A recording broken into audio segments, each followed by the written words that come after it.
Hello and good evening, and here we are. It's a late one. It is Wednesday, September 29th, 2021, or at least it will be for the next 42 minutes or so. I'm Dave Mader, joined with my brother Jeff Mader here on Super Mader Brothers Podcasting.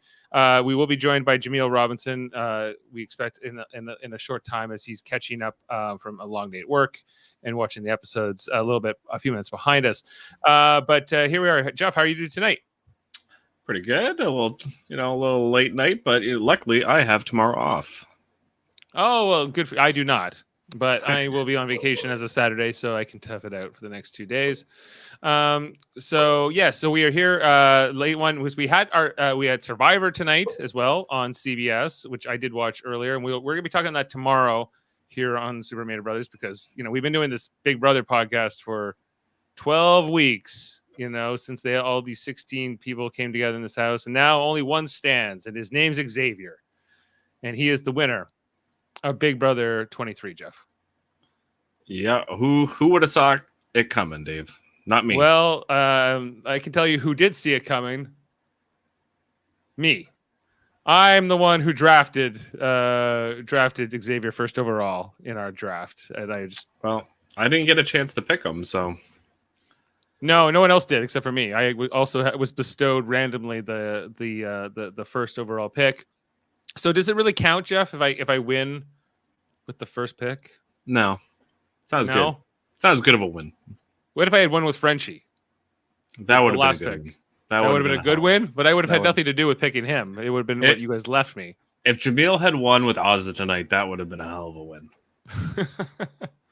I was pulling for Ozza tonight, even though I had Xavier in this draft.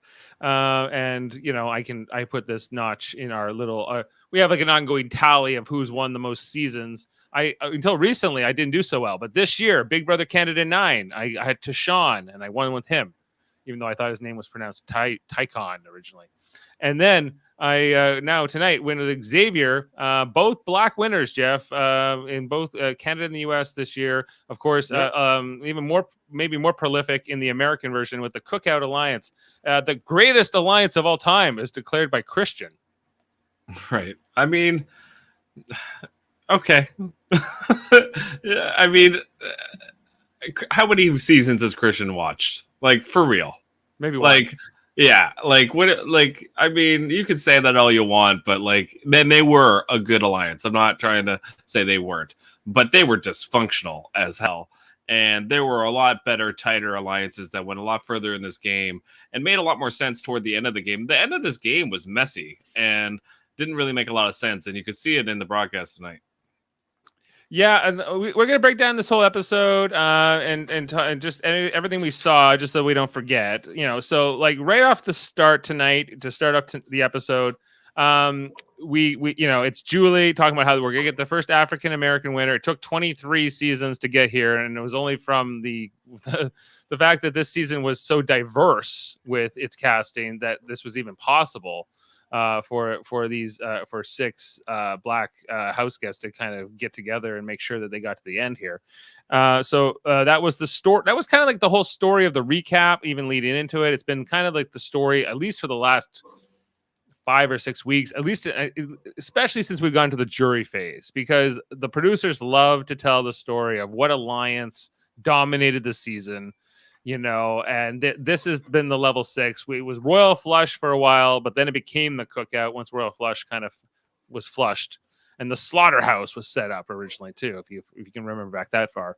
But the Cookout was one of many possibilities. I think players like Xavier and Tiffany and Kyland in particular, I think, were considering.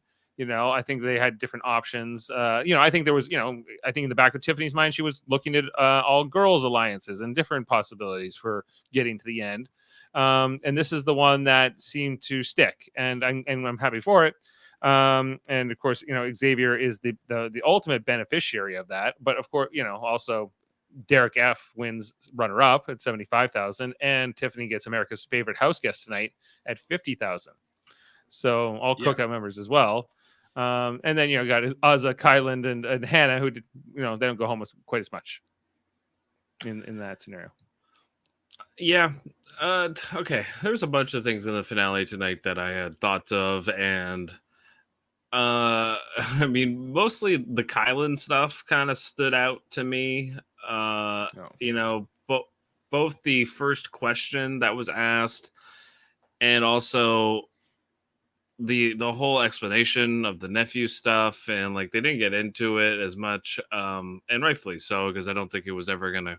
It was too long of a conversation to really have in the quick amount of time that Julie likes to get everything in. But all that stuff kind of stood out to me. The baby DX, if you will, he really stood out on the broadcast. They really were kind of showing him a lot, so much so that he had to do the shout out for Travis. I was like, why did Travis even show up to this Zoom meeting? I mean, what is he like? Also, why weren't they there? The pre-jurors should have been there. I agree. I think like, that they could have flown them in. There's only 5 of them, and it kind of was sad that they couldn't be part of this reunion tonight. Like, there was a lot of wasted time, I think, in this. I think this competition was a waste of time, because I just don't think that this format for the final, the part 3 HOH, it's never worked for me. It still doesn't work for me. It's like, we're going to put these packages together to feature the jurors, and I guess this was as clever as any version I've ever seen. Usually it's just like, hey, I'm Brittany, and what did I not do? What is that, true or false? And then you go right. And so and you're on those scales. They didn't do that this time, so there was no, because I find usually there's somebody who's way too high, and then they have to like bring them down at the end of the competition. It's kind of awkward. So that was fine, but like I just think that like these players know their days. They know these questions are they seem impressive maybe to the casual audience, maybe even to us. We watch it every week. We podcast about it regularly. I don't know how many vetoes were won by who, and I got a lot of them right, Dave. Like, that was what was like, the questions are too easy, I think, especially for the house guests, let alone if I'm getting most of them right. I got the first one right. And that's because I knew Brittany had been nominated 4 times. So I was like, well, it's that one. And then even Ozza got that one wrong. I was like, oh, okay. Like maybe I'm just smart. No, I think the questions she screwed up, and X almost screwed up too. This all came down to Brittany Scent. Brittany also in this so excited, so almost too excited, too eager to oversell. They say, make sure you have it, like the producers, I imagine, say to them like, hey, have like really strong reactions. We don't have an audience here tonight, so we have to like, create a little bit of that atmosphere ourselves. And Brittany's like, don't worry, hold my beer. Yeah, I've got this. I will be the entire audience and all of America at once. Hold my karate black belt. I got this. So just a few, like when Kylan walked into the jury segment, I was like, can we dial it down a little bit? Just a bit. Like, I get you're excited, but I mean, it was a lot. Second thing also with the jury segment, I mean, it was one of the, I didn't like it. I did not enjoy the jury segment this time around. No moderator this year. Yeah, no moderator. You kind of need a Dr. Will or somebody to kind of be like, hey, like, what about this? Like, I don't like, especially in this season, I think that this season needed a voice from outside of the cast to ask them questions. This, like, to me, was like the one season that needed it, and they didn't have it. But what's the argument against X winning? Like, if you're, let's say Dr. Will's there, Dave, and he's, well, there's a bunch of okay, things. but what about Ozza, guys? Or what about Big D? No, my problem with giving Xavier the win, like, automatically, like, was he a good social player, really? Like, he mixed up that Tiffany had a daughter. She has a son. Right. Like this, he purposely made sure not to get to know these people well because he wanted to make it easier on himself when he had to get rid of them. Like, He did not play a great social game. Big D actually played a better social game, but he put his foot in his mouth at every left turn and really hurt people. His own worst enemy. Yeah, he was his own worst enemy. If he had been more likable and less of a baby, honestly, he could have got a damn vote tonight. He could have got a vote out of Ozza if he hadn't burned the bridge as bad as he did in this episode that we saw, right? Like, I have carried you all the way to final 3, Ozza. Why? But I kept trying to figure out like what is motivating this man? Like what is it about Big D that makes him do this? Because I feel like it comes from a weird place of like self-delusion, but also like kind of a place of I want to say like he's defensive, like it's a defense mechanism. That's how, like that's kind of how I view him in a lot of ways. Like he lashes out at people when like things don't go his way, or if he's right about something he'll lash out at you. Like everything comes from like this weird negative place. And yeah, even his comedy, which makes me laugh, and I think like I like him as a character on the show, but as a person I think that would weigh on you.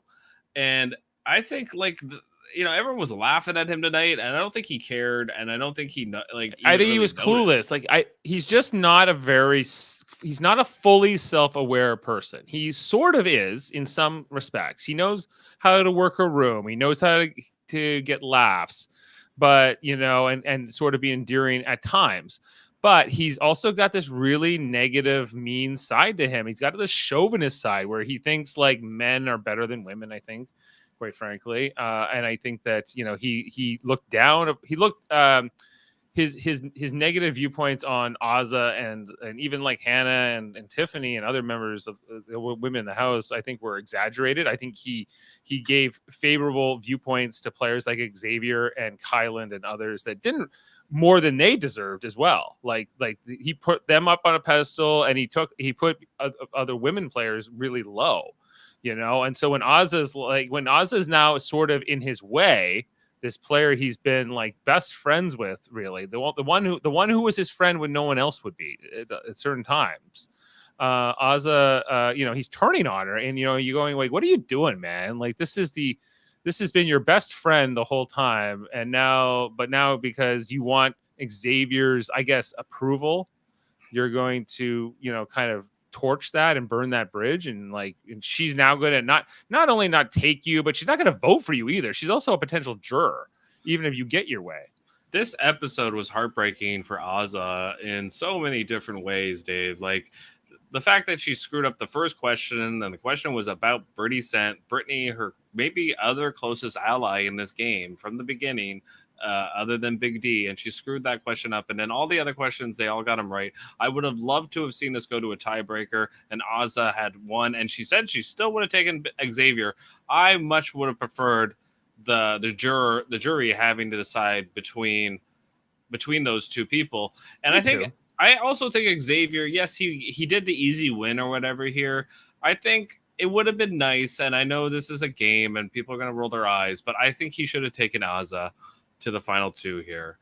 I think it was because at the end of the day, Ozza's going to forgive him and Big D won't. And Xavier's going to go along to get along. He wants everyone to be a big, happy family after this season, and rightfully so. I get it. I understand. Ozza's not money motivated person, so he's like, that's not what matters to her. But I think she deserved second place more than Big D did. She did, and not only that, I don't even think if Big D got the money and she got second place, I think Big D would have been cool with that. Kind of like when Russell Hantz lost, and he just wanted the title. Like it's that same kind of thing for me here, where I feel like Ozza, it just sucks that she lost, and just her whole reaction, her interview with Julia after. I felt for her. Again, I'll say it again. I've said it before on this podcast. I'll say it again. I think she's the most genuine, most moral person that has maybe played this game in like 10 years that I can think of, that I genuinely think is a good person. And it was sad. Like the whole Big D stuff was the crux of it. But then like the fact that she lost by 1 point, and it was like a question where both her and X almost got it wrong anyway. It was so disappointing because I really wanted to see her do well, because for her right from the beginning. Right.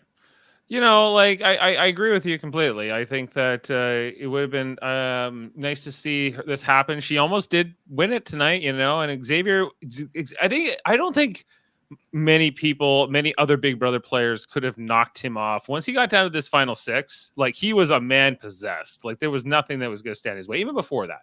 But I just think like, I do respect that his, like, he has like a Derek Levasseur, like methodical, consistent. This is what I'm going to do the whole way. I'm never going to take my eye off the prize. A very mature gameplay standpoint, boring, methodical, but effective.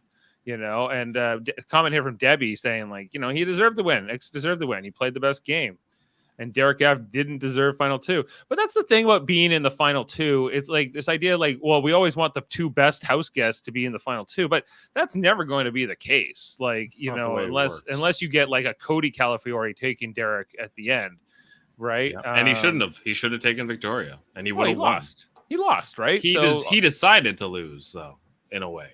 You know what I mean? Like, right. Wu decided to lose too. Like, when he took Tony. Like, you know what I mean? Like, and Ozza would have done it tonight. She would have taken Xavier, and she would have lost. And Kylan maybe would have done it with Xavier. Maybe we'll never know.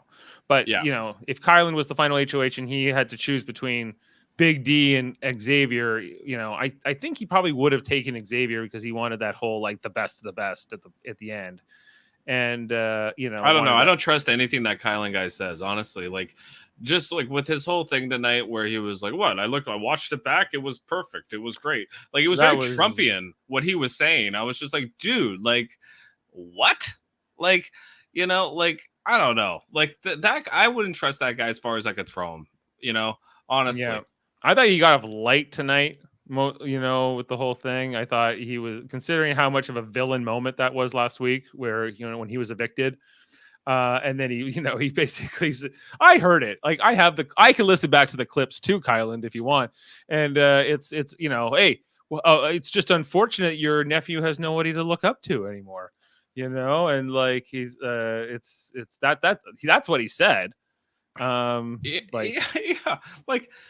That's unbelievably low blow and not necessary. Like, and the fact to double down on the jury segment and not even like be like that one thing was like, oh, of course, if you're offended, like anybody who ever says, well, of course, if you're offended, then I apologize, but I actually don't think I did anything wrong, is the most ridiculous thing you can say. Like, what? Like, dude, like, how you don't think it's a coincidence that every single person from the press, for the post media is kind of going, hey, like, you think you messed up there? No, not Kylan doesn't think he messed up. Well, like, if you remember, like, it was Julie was going like, Kylan, I need you to come out of here right now. That wasn't like a misunderstanding, guys. Like, millions of people watch this live. I think we kind of know what happened. Here, a guy right here. If your nephew has nobody to look up to. If your nephew has nobody looked up to, I just find that unfortunate, he goes on to say. And he just... Kobe doesn't step down from a challenge. He accepts it.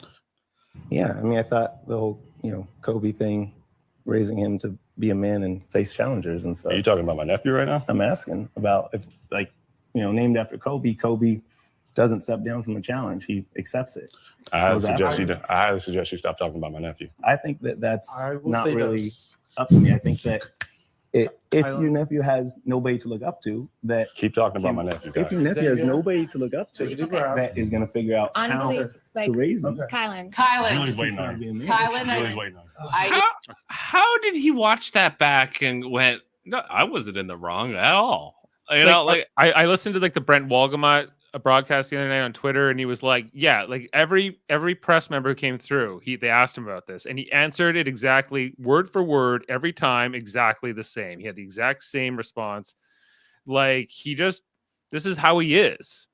He sort of has his like boilerplate answer, and I think it would take a lot to convince him he's wrong. I think once like he talks to his family, gets his phone back, and I think like interventions from a lot of people, I think there's going to be some kind of a something that's going to happen with Kylan. But I think Xavier as soon as Kylan came on the jury segment tonight, and he's like I'm question number 1. What did he ask Xavier about? It was to be proud to be a first black winner. What's the most important thing for being the most black winner? He's like, to play strong but not be personal, maybe, and not to bring up family members. And well, how much was that? Just like he went first, the production staff gave him the card, was like, read this, and and then we're gonna ask you about what happened later, but just read this for now. Like, you don't get to ask the question you want to ask. I don't know, like that stuff was tough for me, as far as like, dude, like how do you not have any self-awareness of like you screwed up? Like, that's, to me, that is someone who cannot admit fault. And I think he's just stubborn. I think he has a stubborn, I got to be right.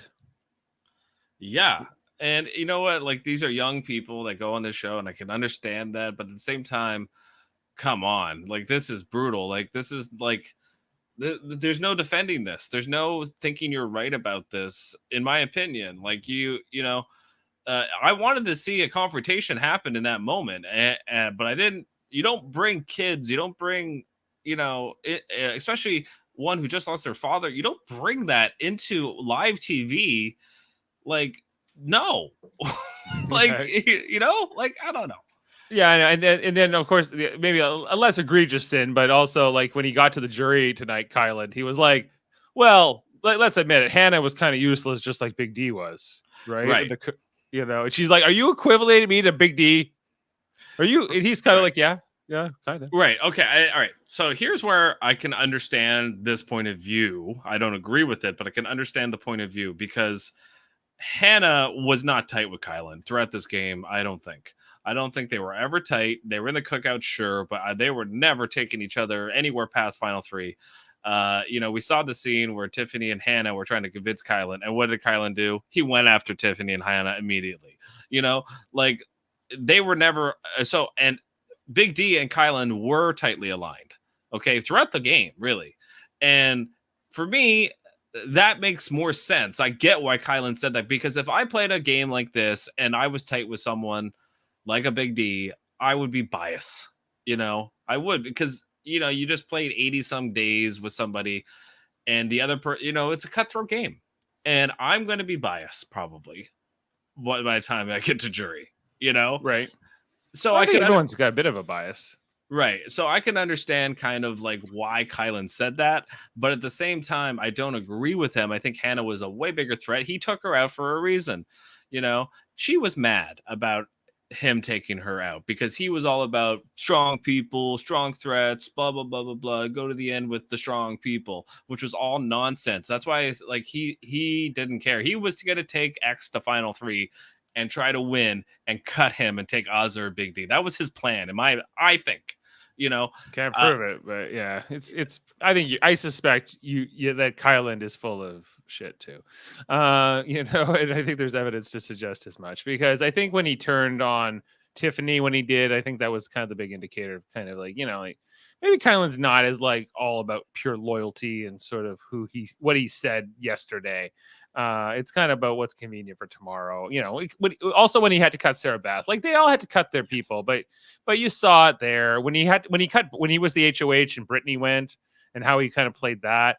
There was a few times with Kylan, I'm just like, this guy pretends to be all Mr. sensitive, caring. Right. I'm in touch with my feelings, but he's really not. He's kind of a cold-blooded, ruthless player.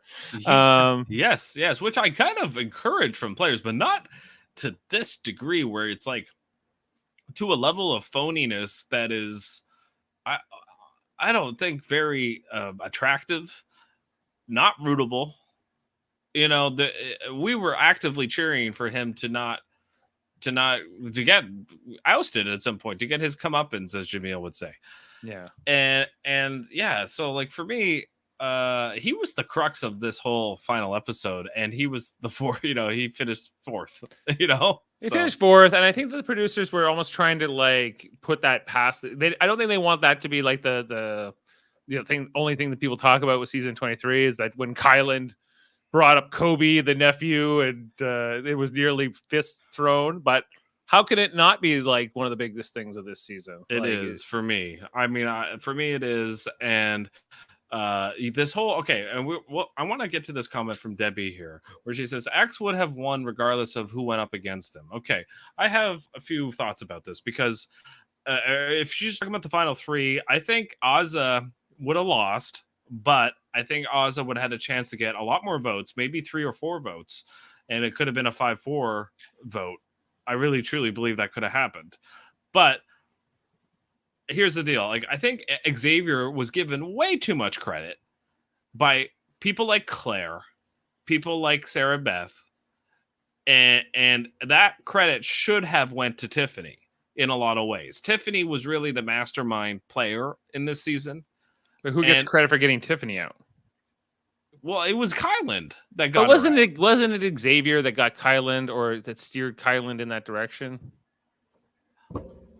Why does Xavier get all the credit for every move in this game? Well, like, or Kylan did it on his own. I don't think he cooked it up on his own. Cookout puns aside, I think that they were working pretty closely. I think that Xavier played Kylan in a lot of ways, and that was kind of what that reaction to was when he got evicted. He realized he had been played by Xavier, that he had trusted him more than he should have, and was hoping that that Ozzo was going to get evicted last week and he'd be in final 3 here. And he didn't. So he got played. I think that, maybe he thought he was playing Xavier and he was going to cut him first, but never got the chance. Well, and this goes back to what happened with Big D. Like Big D says in this episode tonight, Dave, that he regretted kind of taking Ozza and not Kyle into the final 3. And actually, is there an opportunity? I guess it wouldn't have happened, right? Like we never would have had the Xavier blow up moment. But if Kylan hadn't gone out like that, and Kylan sits at the final 2 with Big D, he probably wins in a landslide just like Xavier did tonight. Yeah. But I don't know. Like, I think Kylan, there was a bigger chance that Kylan was going to say something like he did to Xavier than Xavier screwing up. Xavier was very calculated. He's a nice guy, and he's very personable. But I don't think he made enough of an effort socially with these players. I really don't. I think he made a conscious effort not to. It's only in comparison to the people he would have to potentially sit against. And I think that the Cookout also, like, other than Tiffany, who was his real only jury threat, I think. Yeah. I think the other Cookout members, I don't think would have beat him. So, and for that matter, most of the jury members, I think, couldn't have beat Xavier in the final 2. Except for Tiffany, maybe DX if he has a completely different game and he's here, he goes on a stringer, and so maybe DX if he's still in this game longer. But anybody else, no. I don't think that I think he wins. I think that these other players Brent Champagne and Travis, we'll never know what could have been if there had been stronger competition. But a lot of these powerful kind of divisive personalities in the house were taken out early, and then once they got into the jury phase, it was kind of Cookout to the end. Which they used the Tiffany strategy of your person, and that's what they did, and it became a very predictable season. And Xavier, to me, had very little to do with it. In my opinion, I think Tiffany kind of controlled the way the whole narrative of the season went. And the first chance they had to get her out, they did. And you could see it happen even before when she won that HOH. Xavier was getting pissed off because he was like Tiffany's, but you just said, my one threat, but he needed a reason to take her out early. And so he started drumming up Big D and he started drumming up Kyland to make sure that Tiffany was the one who went. Right. And so I think that it's a group effort. It's those Cookout men who decided to take out Tiffany at that particular time and had been, I think that also Tiffany, as popular as I liked her a lot too, but she played hard. I think that, she in another season would not have done as well as she did in this season. She showed her cards a lot to the other players. When Brent Champagne said about Tiffany, where he was like, "Oh, I never saw it coming," or whatever he said, I was like, "What?" I mean, she was very obvious about it in the house. And what was Brent doing? Honestly, I mean, I'm speechless when things are said like that, because I'm like, how? She was not a savvy player as far as not showing her cards, in my opinion. I thought she was over the top as far as her strategic play. I think she went to too many people and hoped everything worked out for her, and it did, because the Cookout was a unique thing. But at the same time, there was never a moment where like people caught on to this. Like it was, I couldn't believe it, as far as this house. I think like that's the thing about Xavier is I think he had a lot of influence in the house, and especially in this Cookout alliance more than isn't understood sometimes. That's all. Like I think he was kind of a quieter game that he had, and I don't think he'll ever get full credit for it because it just wasn't flashy. I think it was just more like he was clearly running Big D way more than I even thought coming into tonight. Like that, basically, Big D was like, I have nothing to say against Xavier. I love him, right? But if he had been sitting next to Ozza, I think he would have thrown some shade to Ozza, even though he should love her more. Oh yeah, but he does, right? Yeah. It would have been a little mean. I think, it would have gone to a bad place if he had sat beside. I think almost any one of those girls, Hannah, Tiffany, or Ozza, a Big D would have, not. What's that? I think Oh, you're freezing just a bit there. I think he was happy. Sorry, I think he was happy. Comment here from Tiffany, just saying, from Debbie about Tiffany. Debbie saying Tiffany would have been a big threat and could have possibly won against X. And Mary also thinks that Tiffany would have beat X. That would have been I think that would have been like the fantasy final two of this season. Like if you wanted the two most, I think that the two masterminds of the Cookout with maybe Kylan sort of as a strong contender in there too, from my point of view. I think that would have been good. I think Tiffany would have won. I think Tiffany would have been articulate enough to defeat Xavier in a final two. And Mary's also saying with Brent, I don't think she was ever in the same room as him. Debbie thinks this was a boring season, the most boring ever. I don't know. Why do you say so, Debbie? What could have made it more interesting for you? Okay, sorry. No worries. So what were you saying, Jeff? I don't know. What was I saying? Can you remind me? Well, we were just talking about I guess the credit Xavier does or doesn't deserve in comparison to Tiffany, and we were also just mentioning who would what is the ultimate final two we could have had here in season 23? It would have been I guess Derek X was very popular, so I think a lot of people would like to see him go far in this game. And Tiffany, I guess. I think Tiffany X would have been the final two that most people would have wanted, and then let's see who was the better player by the votes. Do you think Tiffany could have done better speeches and better arguments and answers to the jury to defeat Xavier? Yes, I do. Because I think she would have brought up multiple points where Xavier didn't get to know these people that well. Only Alyssa. Only really Alyssa and Christian. He said, "Oh, Christian, I miss you." He really let's be real here, guys. He used this Cookout to his advantage. Yes. And it wasn't he would. I don't think he would have used the Royal Flush. He would have used whatever he needed to do to get to the end. Right. And good for him. He should do that. That's Big Brother. Oh, okay. Now you're just trying to butter my biscuits. I'm not buttering your biscuits. I'm putting some salt on your biscuit right now, Xavier. I'm sorry, but I think that the whole cause of the Cookout was more important, really, at the end of the day, to Tiffany and Hannah more than even the rest of the four of them. I think the rest of the four of them just benefited off of it, and I think they cared about it, but it was not I think Tiffany and Hannah were drumming the cause, and they made sure it was the final six with those six. Do you know what I'm trying to say? Yeah, I know that it was definitely more important to certain members of the alliance than others. I think for Kylan and Derek F, it wasn't as important, despite what Derek F said tonight. Yeah, he was ready to pull the plug on that alliance so many times. Ozza was never comfortable with all the lying that they had to do. Yes. And so I think that, I think Xavier, you're right. Xavier would have used the Cookout, but he would have used any alliance. It didn't matter. He just Xavier was on a mission to win this. Yes. I admire how friggin' poised this guy was in the house.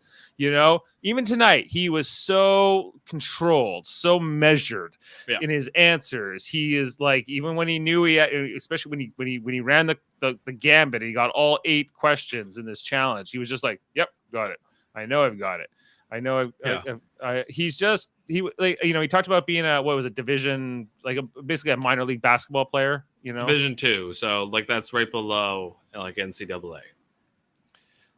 Yeah. Like he wouldn't have been like in March Madness. He wasn't that good, but he was like on a team that tried to get there, basically. Okay. So, and then he's also an attorney, which he admitted to both. These are the 2 things he never talked about, apparently. You saw Kyla's reaction. Oh, okay. Pro athlete. Okay, I respect Okay, that's why he defeated me. Okay, he is Kobe. Maybe he is more like Kobe. Maybe he's more like Kobe. Okay. Shouldn't have brought the Kobe up today. Yes. Yeah. But in terms of like live feeds, and I didn't really follow the live feeds that much this year, but from what I gathered, most boring season ever from a live feed standpoint, because it was so predictable. There were like even the drama and the fights that did happen, which Debbie's saying there was very few of, was mostly like Derek F. just, having a little fit or whatever. Yeah. It was the Big D baby show. He should have been Baby D at the end of the day. He should have been the Baby D. Big Baby D. Yeah, Big Baby D. Yeah, so like for me, like, the live feeds from what I gather for the most part were a lot of big blue couch singing. And stuff like, Big blue couch, grab a seat and some popcorn with your friends. Got that on hockey. Yeah, so that, I mean, for me, like, I kind of want, all right, I'm glad it's over. Like, I'm glad there was an African-American winner. Congrats to Xavier. I'm glad it occurred because it was long overdue. Having said that, I hope the narrative of future Big B seasons isn't like this. I really do. Like, I think it will be bad if this continues. I hope next year it's the All Asian Alliance. So next year it's the All Indian Alliance. Or God forbid, if this ever goes the All White Alliance, it's going to. It was called the committee. We had it last year. It wasn't like white power though. Like, you know what I mean? Like, well, it wasn't in their brochure, Jeff. But it was. Right. It was. They had one person of color, and it was Cody Calafiore. Right. Yes. I mean, yeah, that is kind of what happened. It happens a lot. And you're right. Like, and this was the first season, like they mentioned it a few times, that they casted more people of color, and they should have. Like, I've never understood why it was always like 14 white people and then 4 people of color. It made no sense. I think the old mentality was like, well, the population is 20% black, for instance, so then 20% of our cast will be black, maybe.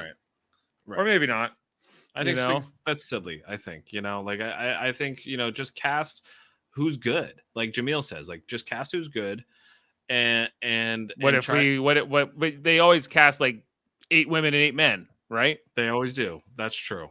They don't say, well, we're going to cast 13 men and the best 5 women, because that's just the way they'll never do that. So it's okay to have representation. It's okay to have sort of like I think that the mandate of 50% diversities among casts, I think, or minorities amongst the cast, I think is probably the right thing to do. But then it'll become like how much is represented, I think will become an ongoing conversation, well, great, we have minorities, but there was still only one Asian person this year. And a Latino girl who's half white. Right. So I don't know, like I think it is something you have to look at from a casting standpoint. And it also, I think, has an effect on gameplay, yes. in ways that are talked about like this season, in ways that aren't talked about too, so like that's a good point, Dave, because like you said with the committee, they couldn't talk about that. They couldn't bring up, hey, we're all white. Like, no. I don't think they formed it on the pretense that they were all white. It was just that the idea that these are like the players that are like-minded like me. These are the people who remind me of myself, and who I think I can trust and I can rely on in this version, which is a returning player season, an all-star season where we all have our individual reputations. We're not coming in like blank slates. And I think that like just the fact that they all had blonde hair except for Cody, I think also was kind of like, ugh. Did they? Oh my god, really? I forgot. I think it was Danny, it was Nicole Franzel, it Yeah. was Tyler, it was Danny. Tyler. I look more like a redhead, but yeah. where's the Tyler in that alliance? Yeah, But Tyler was in that. Yeah, you're right. Yeah, for the most part, you're right. Yeah, it was a lot of white, blue-eyed, blonde hair or red-haired people, other than Cody.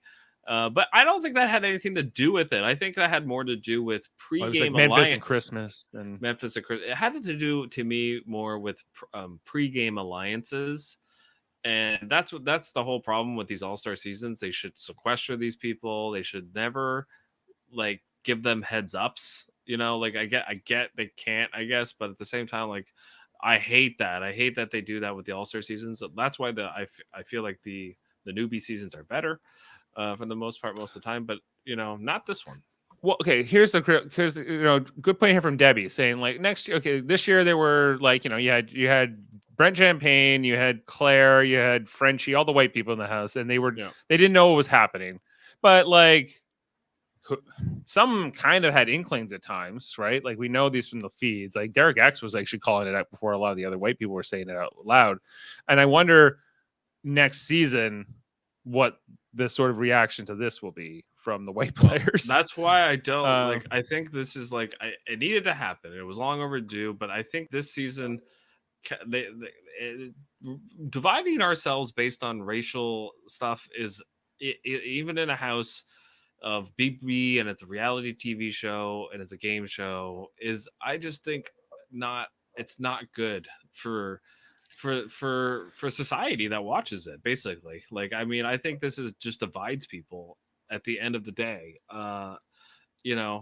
And yeah, like I definitely have mixed feelings on it because I'm happy for Xavier and I think this Cookout Alliance was fun to watch and I think it was the right, especially for the time. I think with the whole I think with everything with Black Lives Matter and with George Floyd, last year, I think like this is the time for this, but it's also like sorry Alyssa, you're a minority but you're not the right minority, right? It's same thing with the DX and like just everything with that is I get it. I understand that there's too many times on BB where they cast one or two black people and they're out pre-jury and they're the people on Zoom tonight and it was so justice. I guess. I mean, to me, like that's not justice. It's more just retribution, and I don't know. It doesn't sit well with me as far as how, like, especially how proud like a Hannah and Tiffany are of it. I think they should reflect on the fact that this is not necessarily a good thing, maybe they should think about that.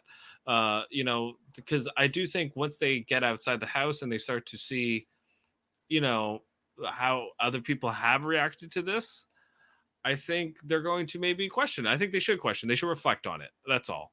And, mostly, it seems like the fan base has been behind the Cookout, though, right? Like, I'm sure there are some people who don't like it, but like, well, I mean, I don't know. I mean, hey, it's the internet, but what I have read, and I'm not saying I agree with any because I don't, but there's been a lot of negativity towards CBS and toward Big Brother in general for like allowing this to happen, which it's a game. They have no control on how the game gets played, but no, but if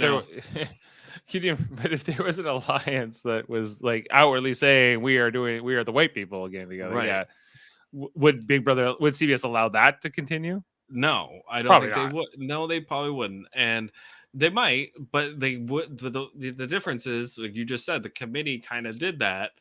And, did they, they weren't open about it. The difference here is they were allowed to be open about it. And I think that infuriates a lot of people. I think now maybe a lot of people would say, screw those people that infuriates, and maybe they'd be right. And well, it's kind of both. I think both answers. I think that there's sort of like valid points on both sides of this argument, but I think ultimately, like it is what it is. This is what we got this year. But they also they did vote out certain players before their time, but because of like what skin color they were or what gender they were, And is that going to set like pressure on future Big Brother? We got to get all the white guys with abs out of here, like Travis would say, or do we got to get out?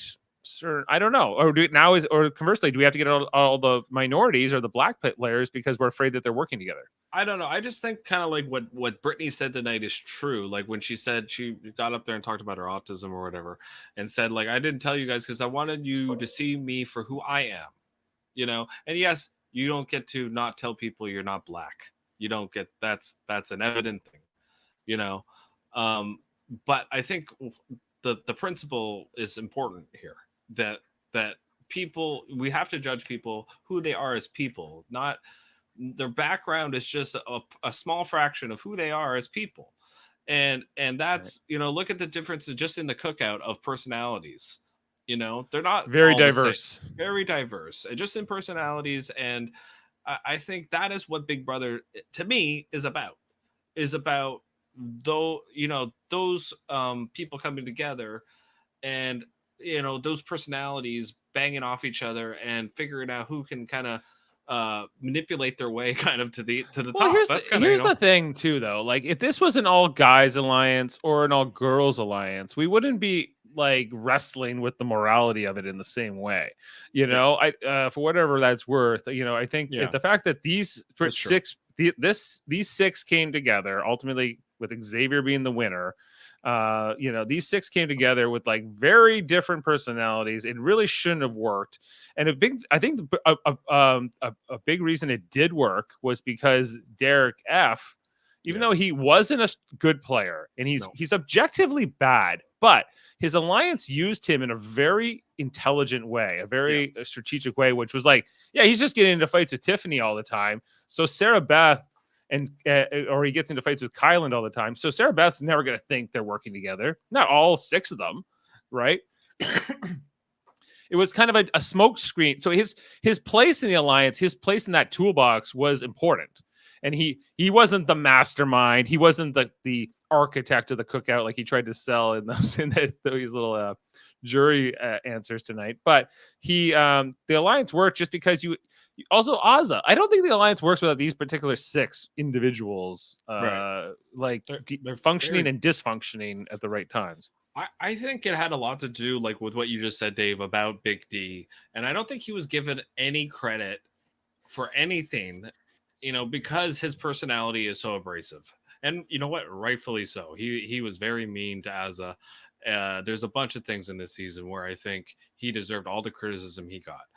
But at the same time, he was the most useful tool for one, Xavier, and two, I think also Tiffany. You know, really, he was the social glue in that house that convinced everybody that this could not be a thing. Yeah. And two, that he wasn't really playing. And then I think he expected everyone to kind of look at him at the end of the game and go, oh, he really was playing. And then they all looked at him like he was a joke. And I get it, because he is an abrasive person and is kind of comes from a place of insecurity in a lot of ways, I think. And you know, so I think that with Big D, I felt for him in some ways because, you know, Sarah Beth said a couple times tonight, like, oh, well, he never won any competitions. That doesn't matter, in my opinion. Dr. Will didn't win crap, you know, when he won. Just because you win a competition doesn't matter. You know, that shouldn't be the reason you win the game. Okay. It really just depends. I think the reasons are all just based on what the culture or the narrative of the house is. So I think if you're in the house, you should if you ever get a chance to play, I think it's you have to kind of like say like it's not all about competitions, is it, guys? Right. Like, is it you know, because it's really just to be about like where you stand with people. And sure, you can guarantee your safety for a week by winning veto or HOH, but ultimately you can't always be safe. So you can't keep yourself safe all the time. You know, if you go back and watch season 2 of Big Brother, and actually a lot of the early seasons, it wasn't just Dr. Will, but he was the person who started this. He made a point of what you just said, Dave, to change the narrative in the house to make sure people did not care about who won the competition. That isn't what mattered. What mattered was social dynamics, which is really at the end of the day what Big Brother is about.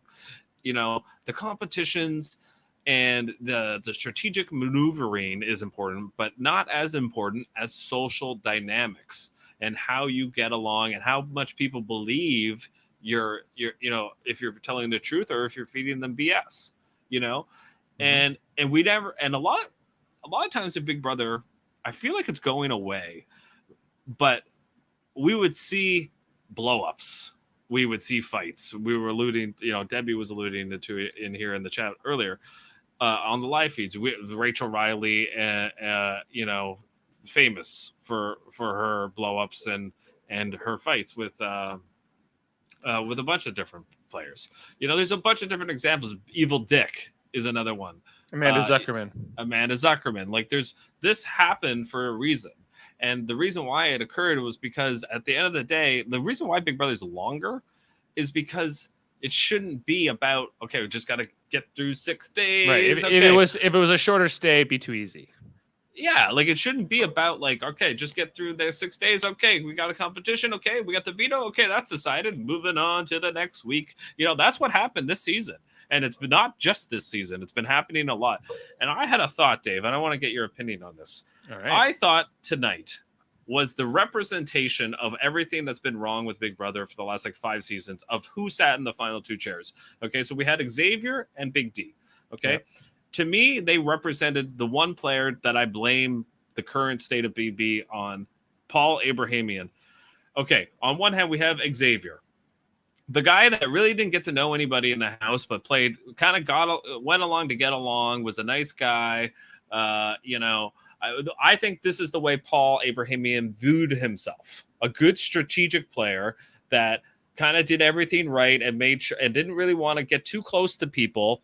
And so when he said at the end, you have to give it to him because he played the best strategically. Okay. And then the other hand is kind of the Big D side, kind of why Paul Abrahamian lost both times. Big D, the delusional player, the one who thought he was running everything, the one that, was kind of, wasn't honest, not only to himself, but to the other players in the house. This is kind of, to me, they represented Paul so much in I don't know, maybe I'm the only one drawing that comparison. I don't know if this makes sense to you, but that's I keep getting this feeling of why Big Brother's wrong, and it has to do with the back-to-back seasons that Paul played.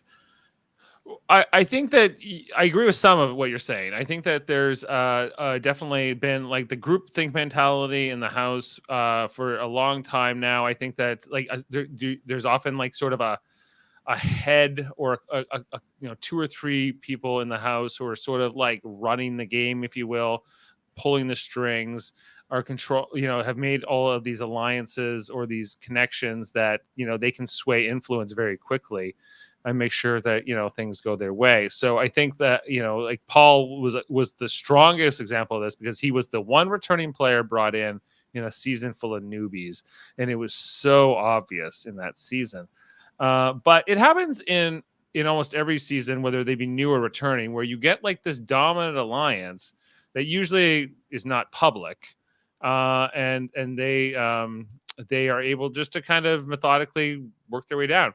Okay, and bringing in it's technically Thursday, but he's here, bro. Jaemeel Robinson, welcome. We are not worthy. We are not worthy. He wanted blood, he says here. It was a foregone conclusion what was supposed to happen. But the fact that Big D did not get dragged is the biggest injustice I have seen this season. This man should have been publicly ridiculed from 9 o'clock to 10:01. Sorry, 11:01. We even go overtime. Yeah. We did touch on how sad it was tonight. I was like, don't cheer this man. Don't clap for this man. It looked like everyone was. It was when they came to the question and answer segment. I'm sorry. I'm just gonna get it out of my system right now. When they got to the question and answer thing, and they brought out those cards, I'm like, damn it! They are robbing me of my rightful pound of flesh I was supposed to get. That was the whole reason why I wanted to see this outcome. I didn't Yes. care if X won. I didn't even care if I won with Azza. I didn't care, honestly. I wanted that man to be dragged for the big ass idiot he was. Right. And the fact that I didn't get that is a disappointing season. People talk about, last season sucked. It's like, no, this season sucked because I did not get justice. Right? Yes. Aaron got hers. Where was Big D's? No Where live was crowd. Big D's? No loud crowd to boo this man. Yeah, like, well, or Kylan for that matter, because they did bring up his whole thing. If there had been a crowd there, I can only imagine how it would have been different. Like, I think, Kylan would have. X would have still got cheered. Yep. Yes. But Kylan would have got booed. Kylan would have got booed. Tiffany would have got huge cheers. Yeah.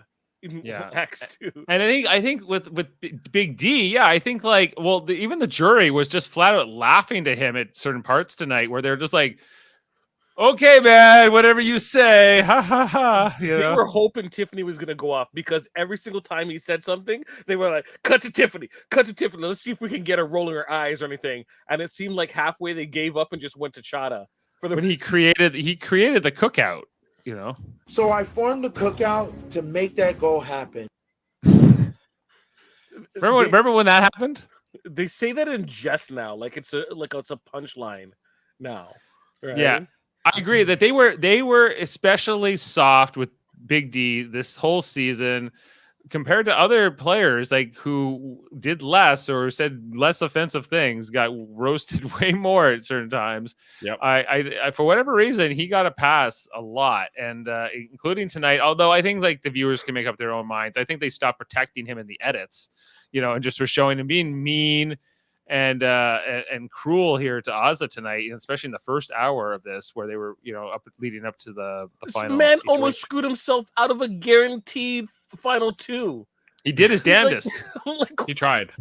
He tried. It almost worked. He was 100% going to the final two, and he was like, you know what? I want to make it a flip of the coin. Xavier, like there was part of me that going, Xavier, it would be so nice if you took Azza just because, but just to make sure that man got no money. Yes, but on the other hand, like if you're Xavier, you can't take the risk. He was gonna win. There's no way this man was gonna lose to anyone. Xavier, final, like he was on a mission. He was like laser focused. Nothing was gonna stop him here. And like if Azza can even sway one vote, that's too many for Xavier. I could see Azza getting a vote. Yeah, well, right. But Xavier's like no votes for Big D. No votes for Big D. I'm sure of it, and he was right. So okay, how far are you guys in your recap? Well, we've been jumping around a lot. We've been kind of talking about like the headlines and the biggest things. So we didn't go so right through line by line so much, but we did. Final two competition, you guys. The final two, we didn't even talk. Well, we didn't even talk about in part 2 of the HOH where it was Big D versus Azza. So perfect time to jump in then. Okay. Yeah. I don't buy the excuse that Big D is getting punished by production. I'm sorry, dude.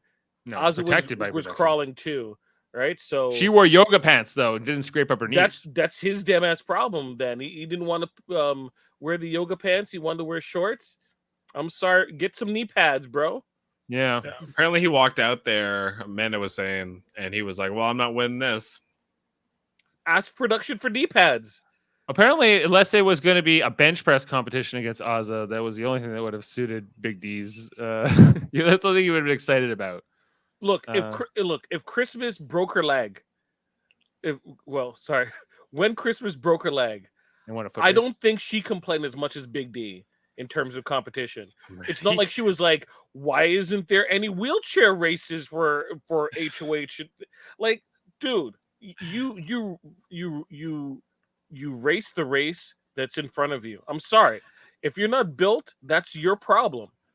Right? Big D, the last thing he said in the house, I think, was, "See, I couldn't even win a vote," or something like that. Like no matter what, it's self-deprecating sometimes, but it always is like a negative dig at someone.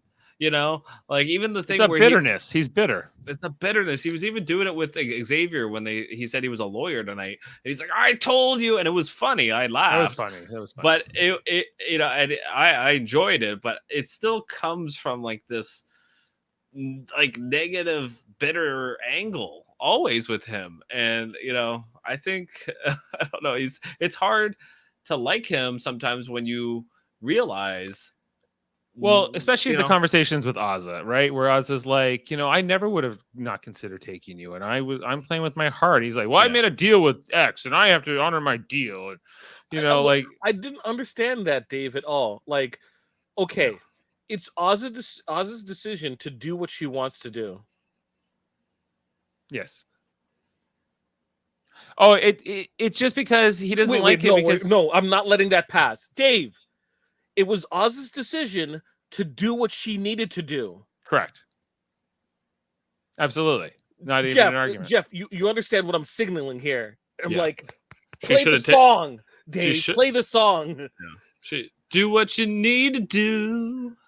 Oh, Do what you need to do. Dave. I was like, here's I didn't know what you were getting at. I wasn't sure. I can be sure. She still should have taken Big D. I said that to Amanda. I get Ozza's she's a better person than I. I But think she's gonna take him anyways. She plays with her heart, Jeff. I don't think so. I think she was gonna take Xavier. I really do. She just seems so shaken at the end. Like Yeah, she almost she's- pulled a topaz. I wouldn't have blamed her. I wouldn't have blamed her if she took Xavier. If she had No, won me this. either. Even though I think she still loses. I think Xavier still wins. I think Xavier should have taken Ozza. You know, I mean, I know that's counterintuitive to everything we say, just win. But in this instance, I think he was going to win anyway. He would have won like 8-1 or instead of 9-0 or something. He might have won 6-2, or like 6-3 or whatever, Like, I don't know I who's think do that 3 votes. I think Ozza maybe gets Brittany's vote, and I guess Derek F if he's there, maybe. But I still think he votes for Xavier. So, I still think he votes for Xavier. I just feel that. Sorry, Jeff. I'll finish right after your. Yeah, statement. go ahead. Yeah, No, go ahead. Oh, all I was gonna say was I just think that he should have taken Ozza because I think like you, Jaemeel. I think Big D deserved to finish third in this season. I think Ozza earned finishing second when she won that second HOH and she won the double eviction. I think she earned it. And I don't think, and I'm not saying the competitions matter, but what I'm trying to say is Ozza, I think, I don't know, I just liked her. She showed class. She showed personality at the end. And I think Big D shot himself so much in the foot that he didn't deserve it. If this was Hearts, then maybe Big D should get a prize for shooting the moon, right? But who's the Queen of Spades? It's true. Well, hey, I could make a joke about that, but let's not go there. Yeah. It was just I didn't understand how he was so adamant about his own decisions in the game, which is sticking to this final 2 with X, which he didn't need to advertise repeatedly through every single conversation. No. But seemed like downright disrespectful to her about her decision to quote unquote still take him. Like he was resentful that was an option. Like he's like, I'm not gonna bow down to you. It's like she wasn't asking you to kneel and kiss him and they're, oh, thank you, Ozza, for taking me to the final 2. Like he slobberingly did to X. Yeah. Right? Like if we gave him a couple more minutes, the man would have started kissing X's feet. Right? Yeah, it was a really weird. I can't explain him to you. He other than he has issues with women. He doesn't respect women enough. But he loves his mother, like like all he talks about is taking care of his mother, and I just think it's odd, like that he has like those opinions or like that kind of angle on looking at this game, especially because I don't know what he's like in real life, but I think he's unapologetically himself, here on the show. I don't think he'd be that different in real life. I think that he is who he is. and not like Kylan. I feel like Kylan's a different person off of TV. You know, we saw it a little bit, I think, tonight with the Kobe stuff. Well, in terms of he loves his mother. Norman Bates also loved his mother as well. Fair right? enough. So Yes. it's the whole Yeah. Kobe thing. The man still made a dig, like when he was voting, talking about like kids as well, kids at home. I'm like, bro, like no one brought it up. Why are you digging? Like, I don't care what Kylan says otherwise about, watch back the tape. That's not what I said. He meant to say what he said, Yep. and then he voted that way and mentioned kids to dig again at X. Right? That was intentional again. The dude is petty. He is Oh. petty. I know that one. Because I'm petty. See, I'm just Awesome. calling out. Dave, did you enjoy the big blue couch call out? It- Big blue couch. Grab a seat and some popcorn with your friends. Yes, we hope so, Debbie. Yeah, just on the whole thing with Big D. Yeah, like it all starts tonight in the episode where he's like Ozza's cuddling with Xavier as she's been doing pretty much the whole season. But now that it's only the three of them, it's really it was almost like that was like the start of it in terms of like the story they wanted to tell was like Ozza's cuddling with Xavier and Big D got too jealous and he couldn't take it and so he lashed out against Ozza. Did you know that he was saying to Ozza and X, "It's not fair for you all to cuddle. I sent my showmans home, Kylan, right? So you guys shouldn't be able to cuddle."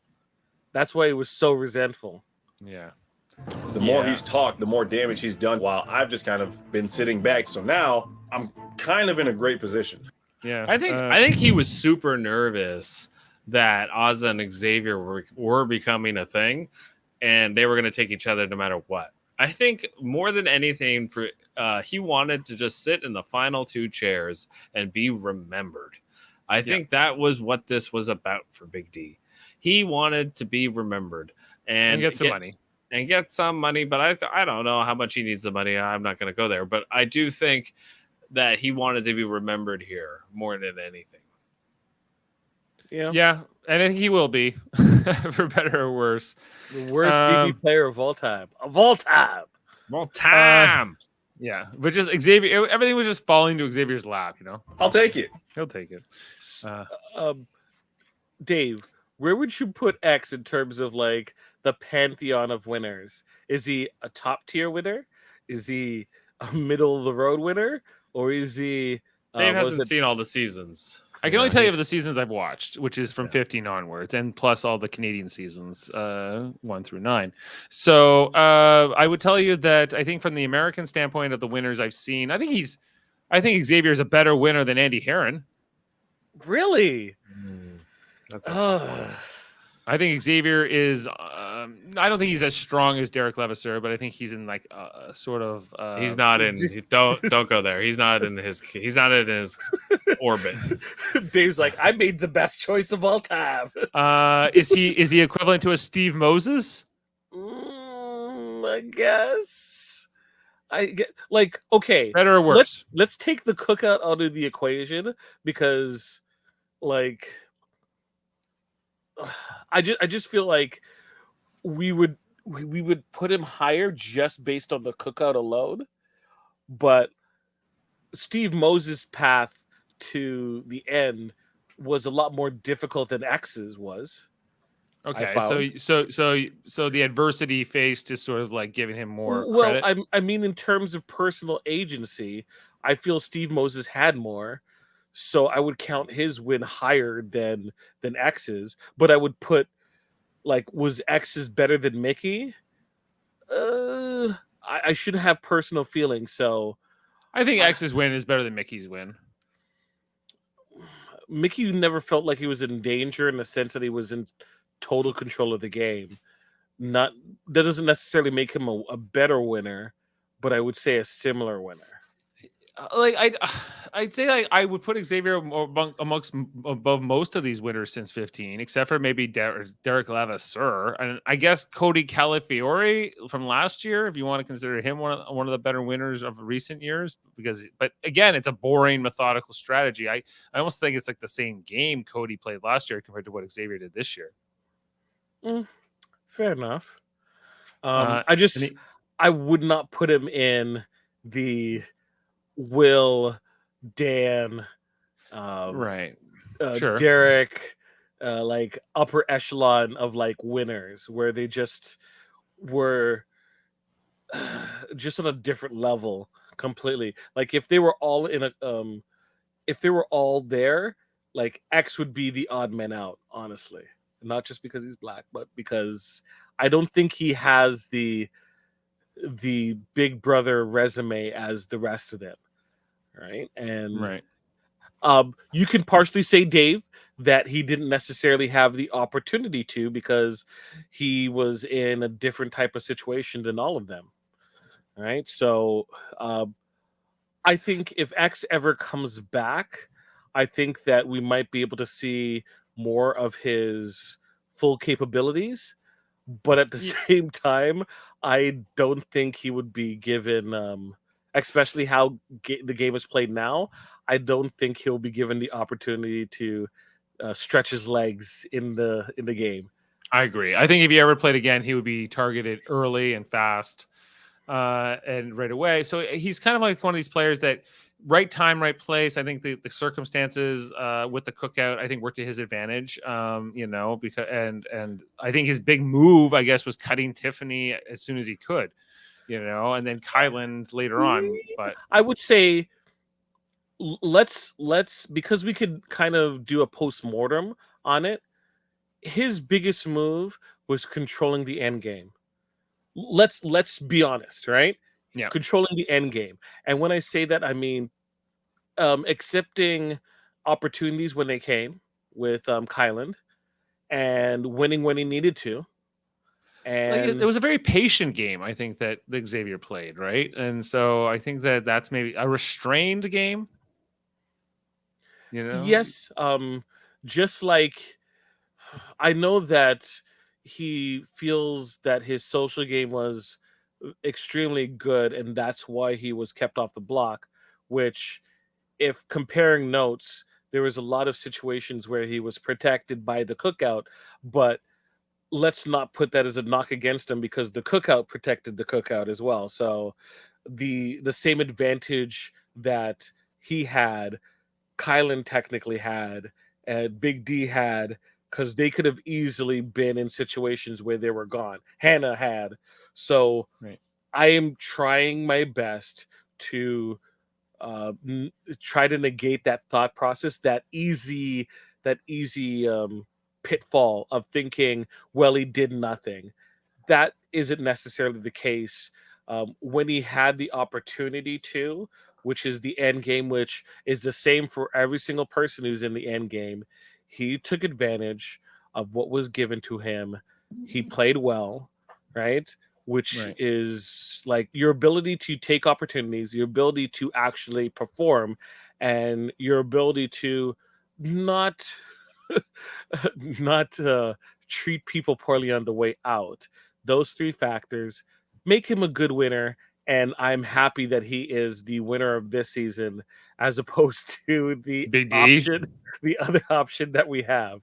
Yeah. Right. Yeah. Well, like when we got to the vote tonight, I was like, who are they going to vote for? Really? Do we have to drag this out? I would rather get more time with the pre-jury players if we can, or something else, because it was just like, even the competition, I was telling Jeff this at the top of the podcast, and he's coming back in now, was that like the because we talked about the first part, we talked about like when Kylan came into the jury segment. Did you have any thoughts on that whole section there? Because then I want to get to part 3. Revisionist history is all I had to say about that whole thing with Kylan.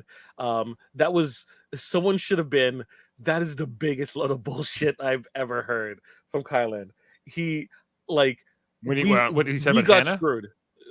Yes, right. When he finally started saying something stupid, I was like, please, why isn't there This is what I want to see. This is a foregone conclusion. Look, CBS. I'm looking directly in your eye. I know you're watching. CBS. If you have something that is juicy, right? Go where the juice is. Give me that sizzle.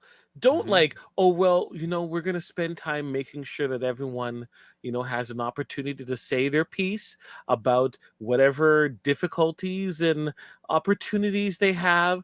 No, I don't need to hear a speech. Congratulations on your success in the game, Brittany. I called it, though. If we look at the tapes, I did call it. I'm just saying. Brittany? Yeah, bro, Brittany. She was going to do something to get attention. No, I said she was on the spectrum. Oh, you said she was on the spectrum. Yes. Yeah. Which, like, it's not to say that, oh, she did something to say that she was on the spectrum. I just, in terms of personality, and I feel her interactions with individuals, it seemed to me very evident. But that's neither here nor there. I don't think it was a big surprise to the cast members. I just don't need Shada, you have something to say? Go ahead and say it. You have something to say? Go ahead and say it. Like, everyone had to do a decoration. I could have just got a montage. And I could have gotten more of people dragging Kylan about his stupid crap about saying that Hannah and Derek F are the exact same type of player. Same value to him was kind of what I think it was. I think what he maybe meant. I don't know. But let's moving on just to part 3 of the HOH itself, and that's what I was. It all came down to Brittany sent. This one that was the first question.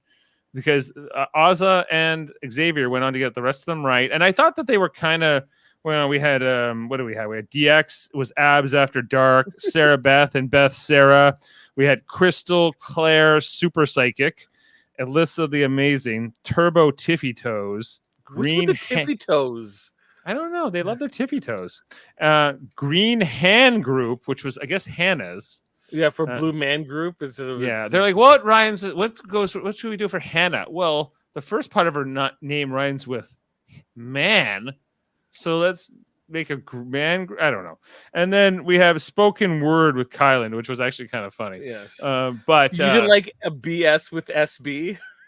I liked BS with SB. That was SB with BS. BS, yeah, that was pretty good. Sketch B. But how could they deny us yet another Brittany rap? It's Britty Sense Rap Out Loud Comedy. House guest, let's kick down the business. Don't know where you're going. Hot, let me spit it. She's dropping beats like first woman to win a veto competition. I thought she was going to rap. I thought they were going to rap exactly each line 3 times. Yeah, me too. I thought so too. I thought evicted with the same number of votes as Christian. That was what got them, because Ozza says C, right, and Xavier said B, which was the correct answer. He switched it, so they both almost got it wrong. I think they were so distracted by the rapping that they were like, "What is this again?" By Brittany Sent, they're like, "Damn, Brittany Sent." Okay, I also will call BS on Julie. Julie needs to stop with this reset bullshit. Okay, this has been going on long enough. Don't reset until I tell you.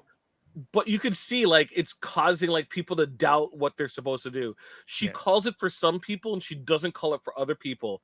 X puts it a date early, and Ozza just keeps it there, like afraid that Mommy Julie's gonna smack her in the nose for doing it too early. It's like you see, like, Ozza didn't want to even touch her cards until the question was finished being said, and then she's being rushed. She's like, you need to lock in your questions. She's like, you just finished stating the question. Give me a chance to think for a second. I need a new part 3 H competition, not just for American Big Brother, but for Canadian Big Brother too. I don't want to see like who remembers who won vetoes when or days when, or who cares. Like, it's just like, it's like you can do it for a competition, but really, is this what it should all come down to? Who memorized whatever? I think this is what they should do. Okay, guys. I think all 3 of the final 3 play for HOH. Okay, that person wins HOH, has to put 2 people on the block. Okay, those 2 people alone play for veto. Okay, and whoever wins the veto stays. I would say Yeah. has to win 2 out of 3 vetoes. Or you could do something like that. Yeah. But I think And then whoever you can change it up where it's physical, mental, and then some kind of game of chance. But can we imagine a better version of this part 3 than just like a true or false or who I just did. You know? It's like, No, Dave, but keeping the format of like somebody wins part 1, somebody wins part 2, and you get a finale. That's fine. I do like that part of the format. I just hate that this competition is always just like this Julie reading questions and why can't it be pressure cooker? Something. Whoever wants it more gets it. Of course, it'd be insane to do that live because no, like you're gonna be a 24-hour broadcast because I ain't giving up anytime soon. They could do pressure cooker for part 1 though. Sure, And do pressure you know, cooker. and like this is what I think they should do. Like all 3 people go for the first HOH. Whoever wins that is exempt to the final 2 chairs. The thing is, the reason why they do this, guys, is because they want that moment where Xavier had to decide tonight between Ozza and Big D. That's what they want. That's their show. You can still have that, but just change this competition to be more interesting and less like predictable. I don't think they need that. Somebody got 9 out of 9, Jeff. Somebody got 8 out of 9. It's not. It wasn't compelling. It was 8 out of 8, 7 out of 8. Yeah, but Yeah. yes. Yeah, I don't like it either, Dave. I think they should change it. But here's the thing, like, it's what do you want? Like, what do the producers want? And they want a decision made on finale night. And how often is it really that compelling? I mean, really? I mean, there's a couple times when Josh took Paul. That was compelling. That was ridiculous. You know, it's Cody taking Derek. There's been a few of them where you're like, what? You know? But overall, I'd rather it be like Ian a taking veto. Dan. Yeah, Ian taking Dan. There have been cool moments. I'm not saying there isn't. But don't forget when Andy took Gina Marie. Right. Like there's a bunch of them like tonight where Xavier took Big D. Like there's a bunch of them like tonight where you're just like, okay, who cares? Or You when know? Steve Moses cut Vanessa, you know, that was a big moment, right? You know, because she was the Xavier of that season, who was the anointed one. Tiffany of that. She was the Tiffany. She was the Tiffany of that season. Vanessa like Toes. Tiffy toes. I don't know. Like I'm good with it. Other than like maybe the questions just need to be not about days and who won the most vetoes or whatever. Like just something different. Like maybe how many something else. How many can you? Maybe it's just a true. With like how many couples were in the Big Brother house, and it's the damn goldfish trick answer. That what was that? That was for Big Brother. It happened for a Big Brother. Was it Big Brother 8 or I forget which Big Brother it was. Before 15, I can't answer that. But we need to get you back. Like you need to start dude, watching. I gotta go retro. I gotta go retro and go back. You gotta watch a few of them. You gotta watch the Evil Dick season. You gotta watch All Star, and you have to watch. You'll think Josh Martinez is a saint. Yeah. In the after the competition was over, the part 3 HOH, you know, he evicted Ozza because you know him and Big D walked in together. That was the reason he gave in his little Nonsense. speech. You know, Big D's like, I'm just happy I got second. He kind of even says it right away. He's like, I know I've lost, but it's all good. And then so Ozza just said she was sad in her exit interview. Says she would have taken Xavier. She's not a money motivated person. And I also enjoyed when Julie asked Ozza, like, but you know, you're missing out on, and then she needed to try to figure out the math of like what the difference between the grand prize of 750,000 was and like the second place of 75,000 was. Yeah, it's 675,000 for the record. Just goes to show you what motivates Julie Chen. Yeah, well, she is that Moonves, and she's not giving up those billions that Les made. Don't you forget it.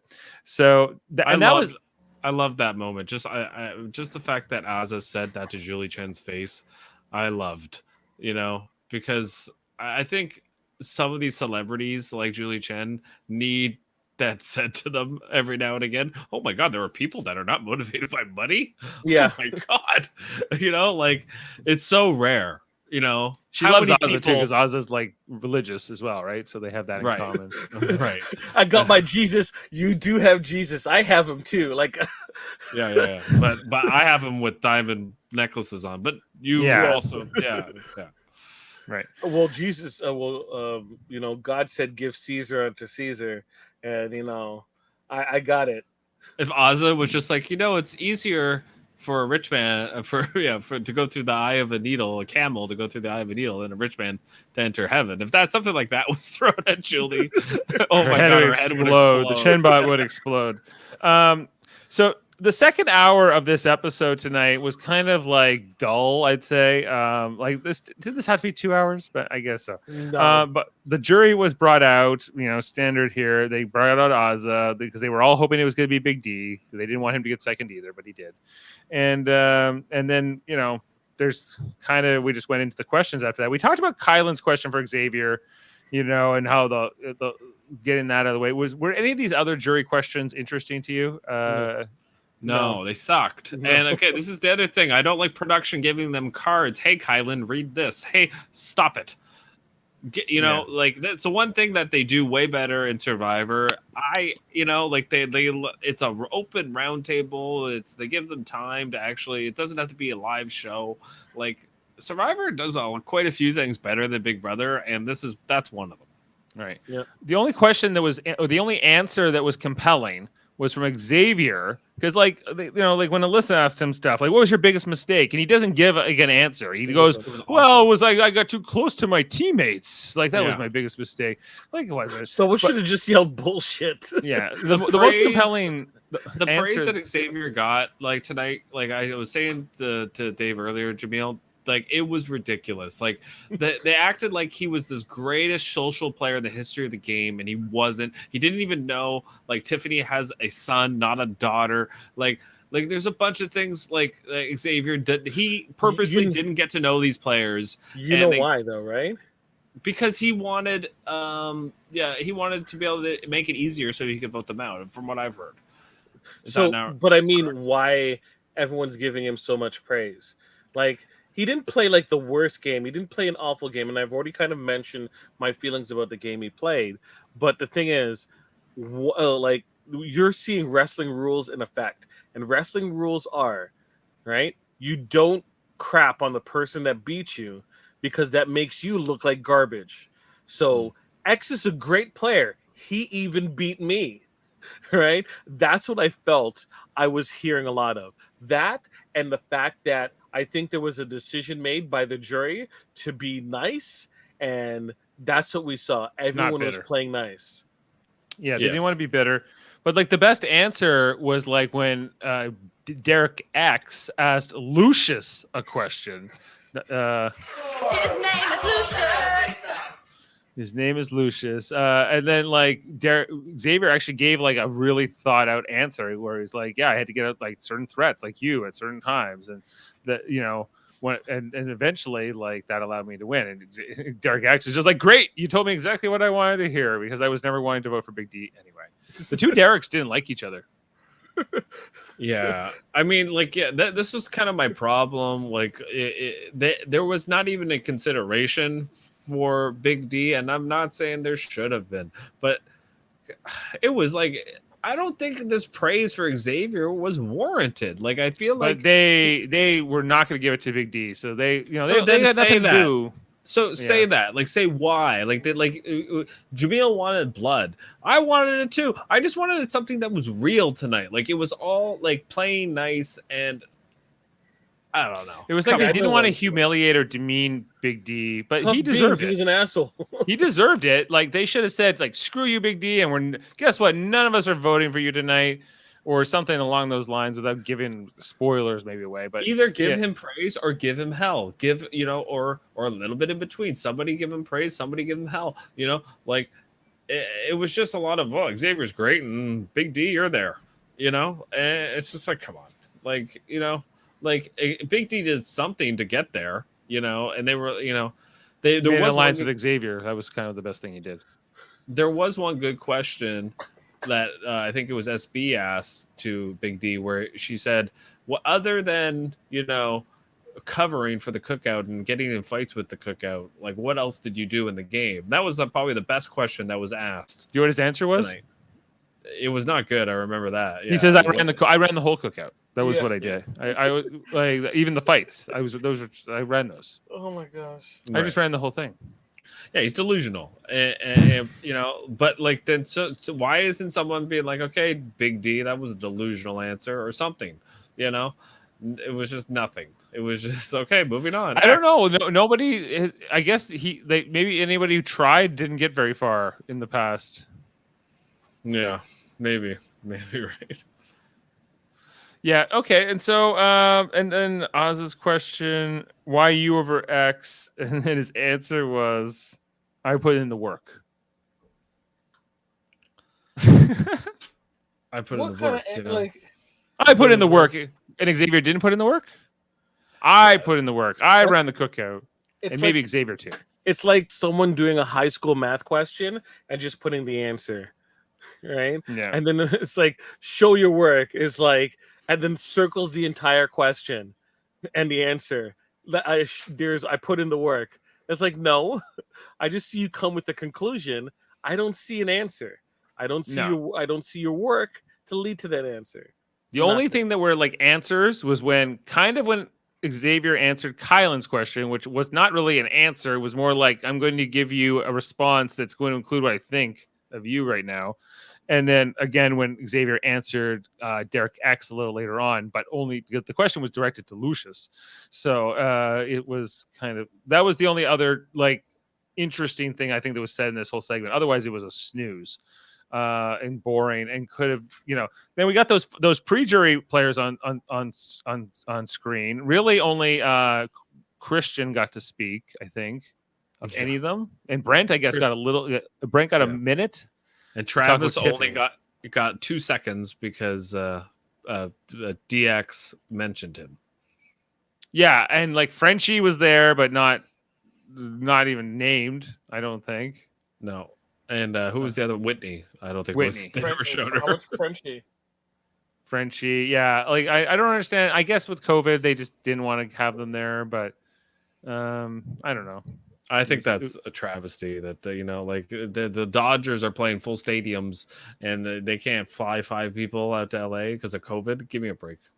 Yeah, I thought it was a little lame, but I guess they would have only been on stage for 2 seconds anyway. The 2 seconds that Julie spent hugging and being close to everyone else, despite social distancing. That was the other thing I noticed. Yeah, because like the whole season, she's like social distance, no hugging, but then tonight she's like, "We're going out to the bar, woo!"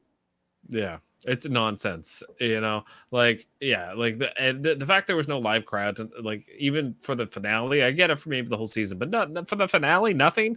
Not even like a virtual audience like they do on those game shows or whatever, with people on like those big screens. CBS has that. They could have opened up the Price is Right studio or the Let's Make a Deal studio or something for it. Anyway, and so the Christian called the Cookout the greatest alliance ever. Jaemeel, do you agree? Greatest alliance in history, Big Brother? No. Better than the Brigade, better than even the Moving Company, maybe?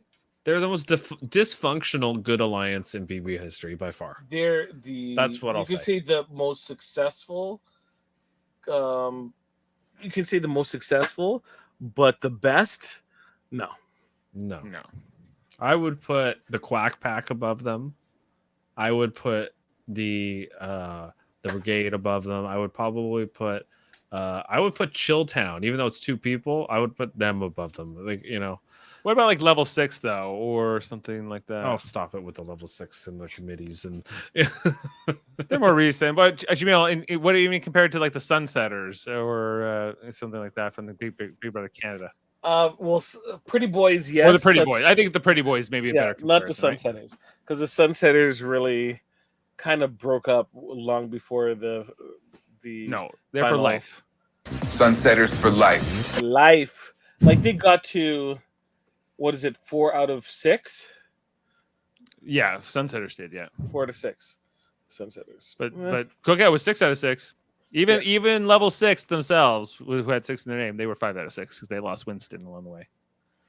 So I think that they're a good alliance, but it was also sort of like a lot of circumstances. So whatever it needs. And so then we had our vote, or we already had our vote actually, and so we read the vote. But before that, we had our secrets. So okay, the one we didn't mention was when he revealed he was the son of Smoking Joe Frazier, and Xavier like got excited by this quite a bit, more than I expected. Yeah, like he never watched Smoke and Joe Frazier fight. Like, you know, I never have. You guys saw never it on have. YouTube. Smoking Yeah, Joe I saw Frazier that. died in 2011. Like He fought in the years ago. 70s. Like he fought Muhammad Ali. Like, you know, like Or he this saw is- he saw Muhammad Ali he saw Muhammad Ali docu film, and he's like, "Oh, I know Smoking Joe Frazier."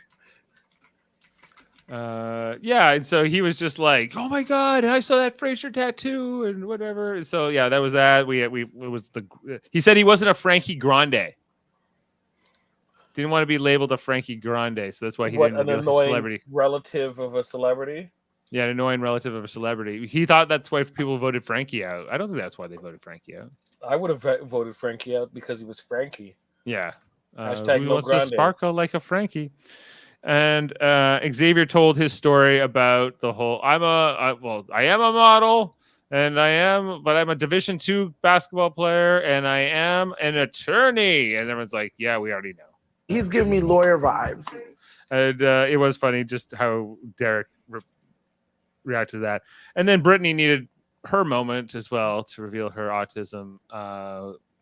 It had a specific term she used in her diagnosis.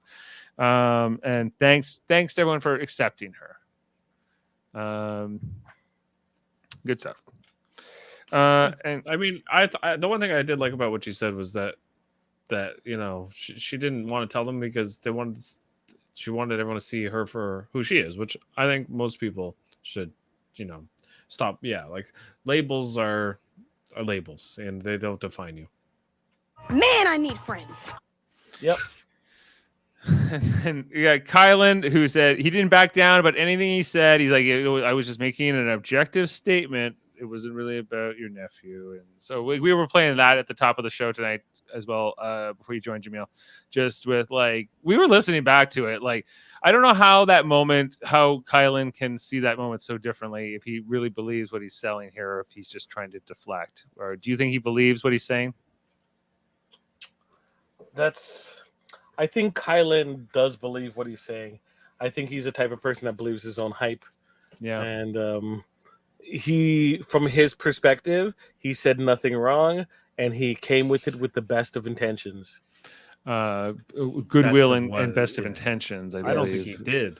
You know, this is the thing. I think he's lying, and I think it's easy to sniff the BS. And you know, so that's my problem with it. You know, like it's so clearly delusional or on purpose lying, and either one is bad. And the fact that he isn't, like, the fact that his family had to put out a statement for him just goes to show you like how off base he is. Outraged everybody was, and like how much it was felt by people in his orbit. Yeah. Right. You know, and you don't bring kids into an argument about loyalty on a reality TV game show. So, yeah. You know. Very true. Totally true. Yeah. Maybe we can do a reset. Is that something that we can agree to and try and reset and do? I would like to agree and reset. Yep. Jaemeel, were you happy for Tiffany, America's favorite player? No. It was a close race with No, Derek I Axe. was kind of disappointed that was Derek Axe, because I know Tiffany was going to get her shine when she came back. Derek Axe, I think, feel more and more that it is a strong possibility for him to also come back and have a chance to make more money. But I think now there's going to be more motivation for Tiffany for sure over him. I did it! I feel amazing. Good for you, Tiffany. Yep. Okay, I think we're fading. We're coming up on 1 o'clock in the morning, so I think we're gonna call it quits. And we did it. We did all 12 weeks, guys. We talked about this season. We covered. We are experts. Just ask us anything about these players. We know things. What a journey it's been. Couldn't have done it with two finer people. Also, thanks to Daryl Clark, who did also sub in a bunch of times this season. Amen for To- doing our draft episode. He was there for it. Oh, that's So- right. He was there for the draft. Yeah. And thank you to our other draft members, including and the people who've been watching along with us all season, including And the my people wife, that you beat. and all the people I beat. Sorry, I had to do it. I can't Spread help the it. salt, Dave. You won. I You won. won. I got it. I did it. I was like, I have the first pick. When you have the first pick, it's a lot of pressure because you're stuck with like the last pick as well.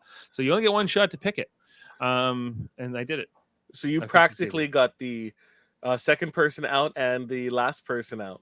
And Daryl already responded. He's like, I was going to take Xavier. You only got Xavier because you got the first pick, which is we do it randomly. Who gets Yeah. what? So each time. So, hey, I won the draft order more than anything. Well, Daryl knows how to shut you up, and that is to win our next one, which is going to be Celebrity Big Brother. So Celebrity Big Brother coming in January. I think Jaemeel and I are going to be covering that solo, unless Jeff, you want to come in for that. But January is a long time away. it's a long time away, so we'll see how that goes. But yeah, Celebrity Big Brother, that's going to be more like a speed Survivor season. And then we expect we'll be doing Big Brother Canada in the spring as well. So if you're a Big Brother fan, we'll be back. And then also check out Survivor, because Big Brother and Survivor not that far apart. So there was an second episode aired tonight of Survivor, Juggling Chainsaws. Did watch that, but it was back to back with Big Brother, so had to watch Big Brother and then come on here. So we're going to be talking about Survivor episode 2 tomorrow night. I think we're just going to do it like with the slot we've been doing Big Brother at for the last 12 weeks. And we also have other podcasts, including Marvel Cinematic Universe podcasts. We need to get to Venom. We need to get to before that, probably the What If series. But before that happens, I'm going on vacation. So those are going to be down the road here on Super Mader Brothers Podcasting, probably the week after Canadian Thanksgiving. And then also on Live Long and Podcast, which is our Star Trek theme channel. You can also check out on most Monday nights. We have Star Trek the Original Series rewatches. We're a bit of a hiatus right now because of vacations and things like that. But on Tuesday nights, Star Trek Deep Space Nine. Coming up next Tuesday, you're going to be watching Homefront and Paradise Lost, the two-parter from season 4 of Deep Space Nine.